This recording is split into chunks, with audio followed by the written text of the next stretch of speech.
All right, welcome to our War Media Bears recap for Week 13. The Bears once again go down at the hands of Aaron Rodgers and the Packers. I'm here with the boss man, Kyle Means. I am Saul Rodriguez. How are we doing today, man? And I'm all right, man. I'm shaking off the latest Packers loss. I mean, at this point, it's hard. It's easy to deal with the emotion.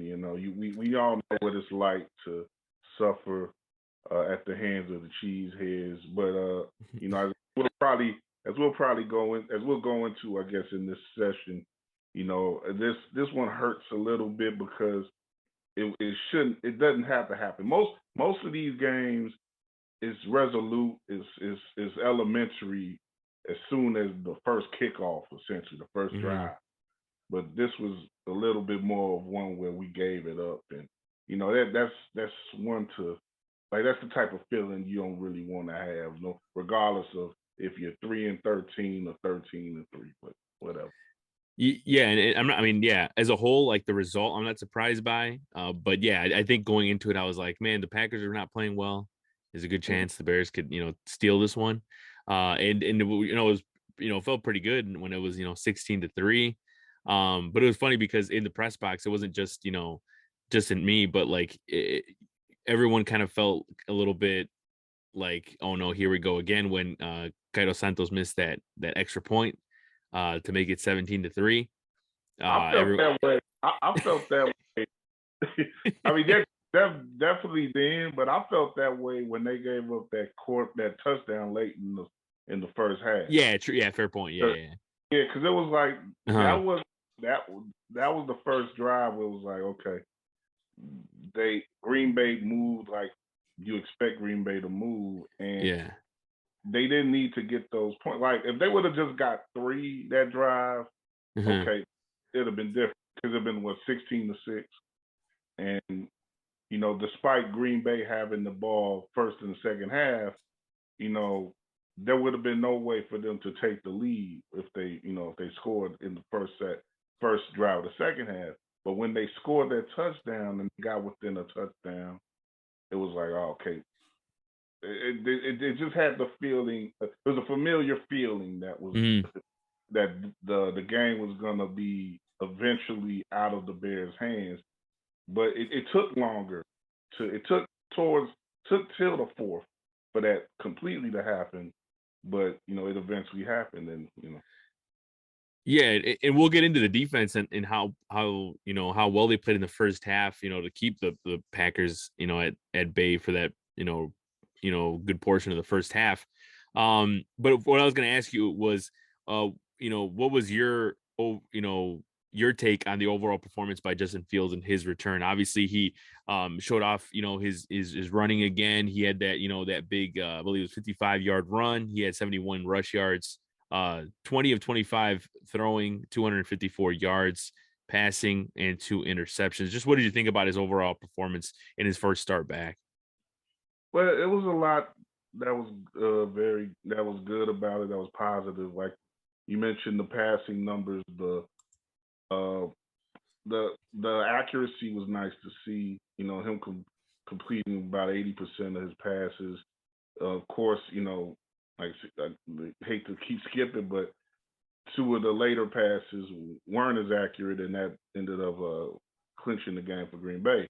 But throughout the game, he was accurate, and he got off a couple plays. He got off a couple of running plays again, design runs. He had the big run for the touchdown, which was awesome to see again. That he just that raw explosiveness and his ability to pull away from defenses like it's such a rarity to see a quarterback that could be so explosive the further he gets into a defense, and to be able to go past the defensive backs and pull away from them in open field is just a brilliant thing to see him do. Uh, but there's still some issues in regards to I don't know whether it's the trust that's involved with Getsy and the coaching staff and what to do with him in the red zone, but they didn't convert the way that they needed to in the red zone. I don't know if he needs more control in those situations or what, but they were like they ran into brick walls. It looks like Hmm. and speed drives, especially the second half when they could have retook control of the game. And it doesn't like it's nice when you can compile those numbers within the 20s, but when you're not breaking through in the opponent's red zone, this is how you get these type of bitter losses. Yeah, and then another thing too was and you talked about it a little bit with the running, but were you surprised at how much you ran, or did you expect him to just come out here? I mean, it's a shoulder injury, yes, but I think for me, I didn't think he was gonna like at least when maybe I mean obviously you don't expect him to hit that 55-yard run, right? But like in the sense of you expect him to get tackled, I'm sure at some point, but the way he's been playing, maybe not. But I thought he would have been maybe I thought maybe he would have chilled a little bit on the runs just because just to just to avoid any type of injury. So were you surprised, or is it kind of like you were like, hey, if he's able to play, because I know me and Ryan talked about it, and Ryan was saying, if he's able to play, then he should be able to play, at 100% in every aspect. Yeah, and that's pretty much my feeling too. If he's Hmm. out there, if you're gonna have him out there, you're gonna have him out there to play the game that he wants to play, Hmm. that that is most conducive to his abilities. Hmm. And they for a lot of the game they did that, but I think again in the second half they slowed down on his running. They Yeah. slowed down on the design runs, and they made him into more of a pocket passer again, which was a lot of the frustration that we saw in his handling in the first half of the season, where they were trying to make him into something that he's not necessarily. But the good thing about this game is that he has shown he did show a better ability to make throws consistently, and he made like what 11 straight completions at one Hmm. point.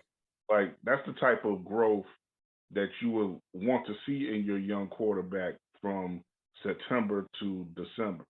He showed that, and that's a very encouraging thing.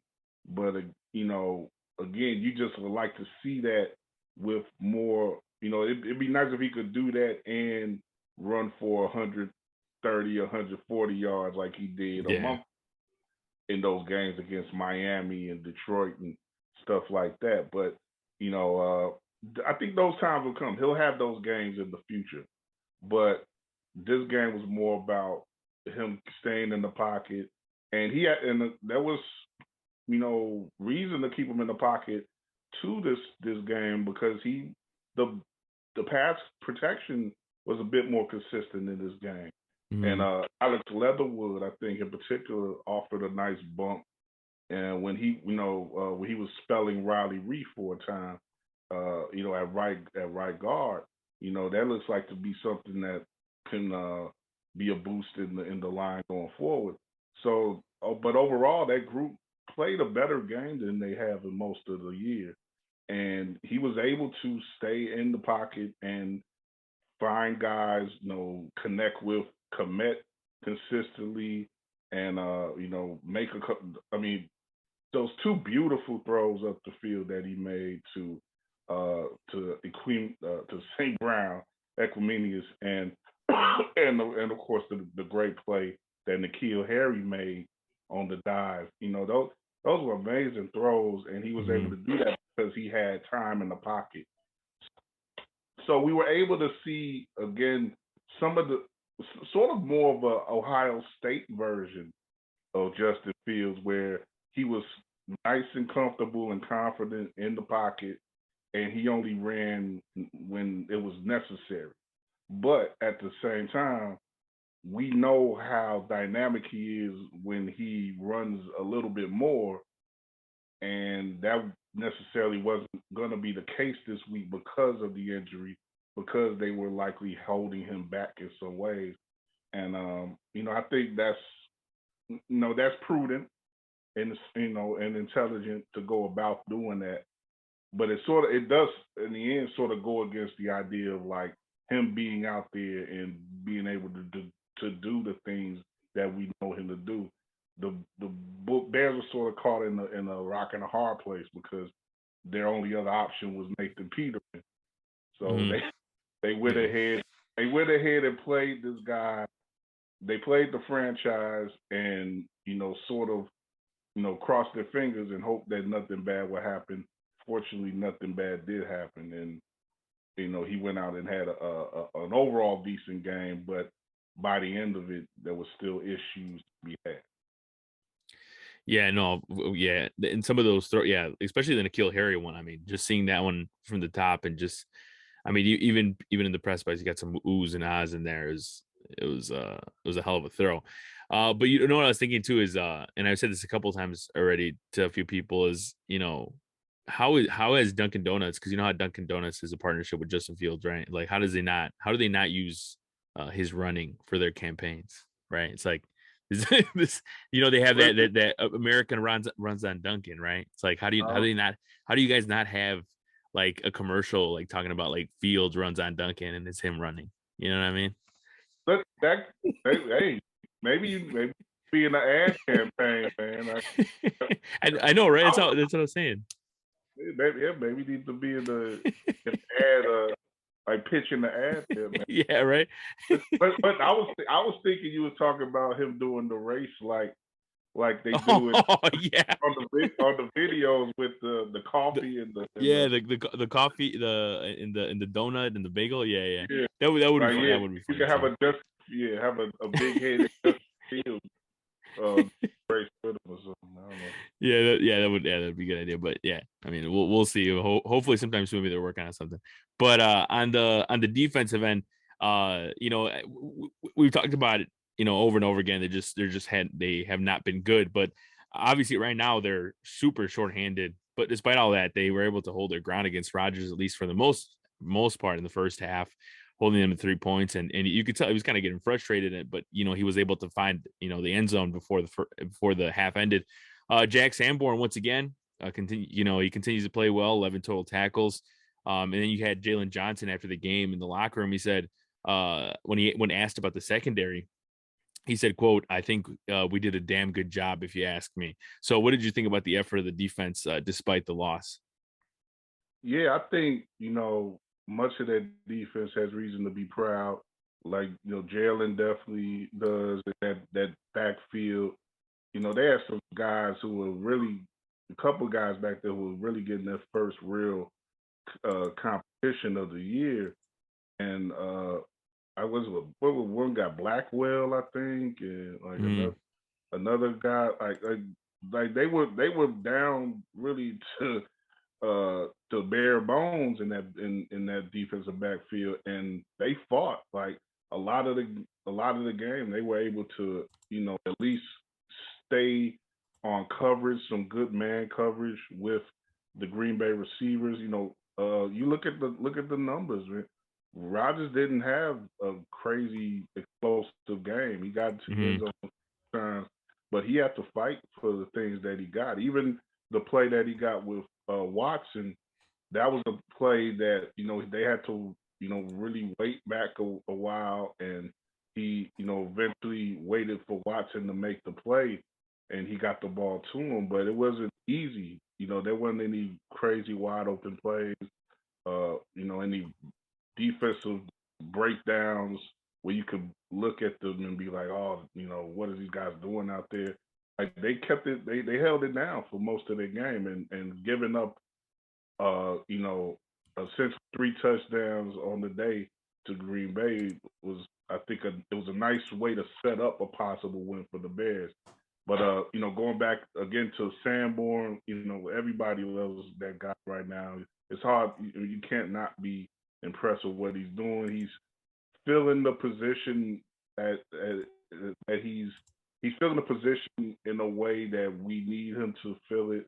In the wake of losing Roquan Smith, trading him away. He stepped up and done the job in that position essentially that he's needed to do. And he's, since the trade, I believe, been leading the league in tackles, just like Roquan did before he was traded away. So, you know, he's been of much need in that position, and he's risen to the occasion. And I think he's going to be a guy who the Bears are going to be able to look forward to as a pillar on the defense going forward. I don't know if he's going to be the next Urlacher or anything, but he's a guy who you can look at right now as a consistent contributor to the defense, and definitely going into next year, a guy who knows is going to be a leader on that side of the ball.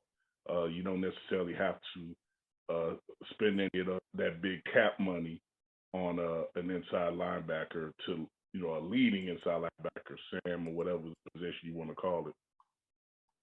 Yeah, and you're right with the young guys that were playing in there, that hadn't had a lot of experience or don't have a lot of experience, and were able to play well against a guy like Aaron Rodgers, and Jalen Johnson did say that too. He talked about all the young guys and all that, so it was good to see. But finally, the last thing I want to ask you is, or who do you think is going to benefit more from this bye week? Obviously, the Bears are going to be off until they play the Philadelphia Eagles. I believe that's December 18th on Sunday. Who do you think is going to benefit more? Do you think it's a singular player like Justin Fields, or do you think it's the offense as a whole, the defense, or is it the fans? We get a break from all the losses. The fans, we always benefit from a week off from the Bears, just for our mental capacity. Yep. It's nice to take a break off, just Hmm. watch some red zone or something, and not worry about the Bears for next Sunday. So I'm looking forward to that. But as far as the team goes, you know, I, I'll draw back to what was the case with the mini buy after the Hmm. Washington, and that was, like I said, a week and a half. This is going to be a whole 2 weeks in between games, and I think I'll go ahead and say that probably the defense in this case, probably in the earlier case, probably was the offense, because there was a whole like readjustment that needed to be done with the coaching staff in regards to how they approached the offense and how they were going to execute uh, with Justin, and they took that right into that next game with New England, and it was so effective that it helped break through and get them that win there. This time, the defense, you know, is more in need of just time off and time to rest, and and get themselves right. Even though they're still going to be missing Jackson coming out of that, and Eddie Jackson coming out of the bye. Overall they'll be able to get healthier, and have that rest. But I do look forward to Fields essentially being 100% after the bye, and you know, probably the scary one of the scary things potentially about Sunday too was Claypool looked getting hurt. Hmm. So he was able to come back in the game, fortunately, but he shouldn't have any issue going into coming out of the bye either. So we'll offensively they'll be able to benefit quite a bit as well. But I think defensively in particular, the young guys, the guys who were able to see some good tape for themselves on in the Green Bay game, they'll be able to study that more, and have some confidence about themselves that grows coming out of that bye. And they're going to need it, because you're talking about the Eagles and the Bills in the two games coming off of that bye, so they're going to be dealing with some explosive offenses really for the rest of the year. Yeah. Then as well with the Minnesota and Detroit games. So Hmm. they're gonna need to, if they want to save face and hopefully even uh, pull off an upset or two in this final month of games, they're gonna need to like say be healthy and be confident in their abilities going forward. Yeah, you're right, and I was going to say the same thing too. Is that they're gonna, it's almost just like that, mini bye week was. came at the right time. This bye week is also coming at a great time because you look at the rest of the schedule and you're right, explosive offenses that are coming through. You got the Eagles, the Bills, the Lions just blew out the Jaguars 40-14. And the Vikings are going to come out here, swinging, trying to end their season in a high note, especially because I mean they're headed to the playoffs. So, But um, they may be competing for that number one. yeah, for the Uh, one seed, huh? one.